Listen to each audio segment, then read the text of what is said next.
These are in fact very powerful weapons, and it's our collective responsibility to recommit ourselves to put them into routine practice.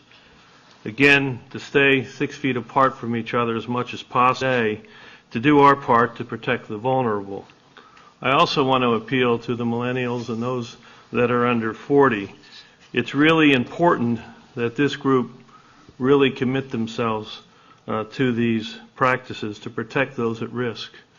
And it's not just the elderly that are at risk.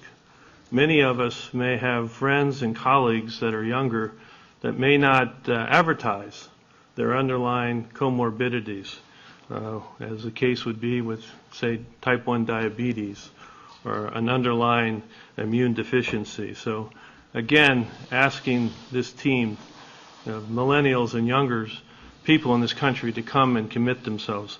I agree with Ambassador Birx.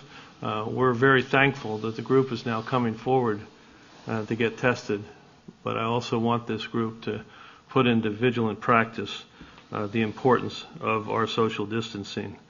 The one thing that I wanted to stress, though, is that there are differences in what we're experiencing today than what we all experienced in March and April and May.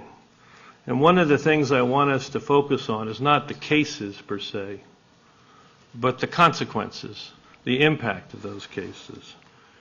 It wasn't long ago, probably within 2 months ago, it's hard to believe, I don't think many people realize, that 27% of all deaths that occurred in the United States actually died of a pneumonia.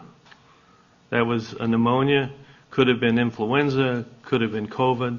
27%, 1 in 4 of all the deaths in the United States just 2 months ago was caused by pneumonia.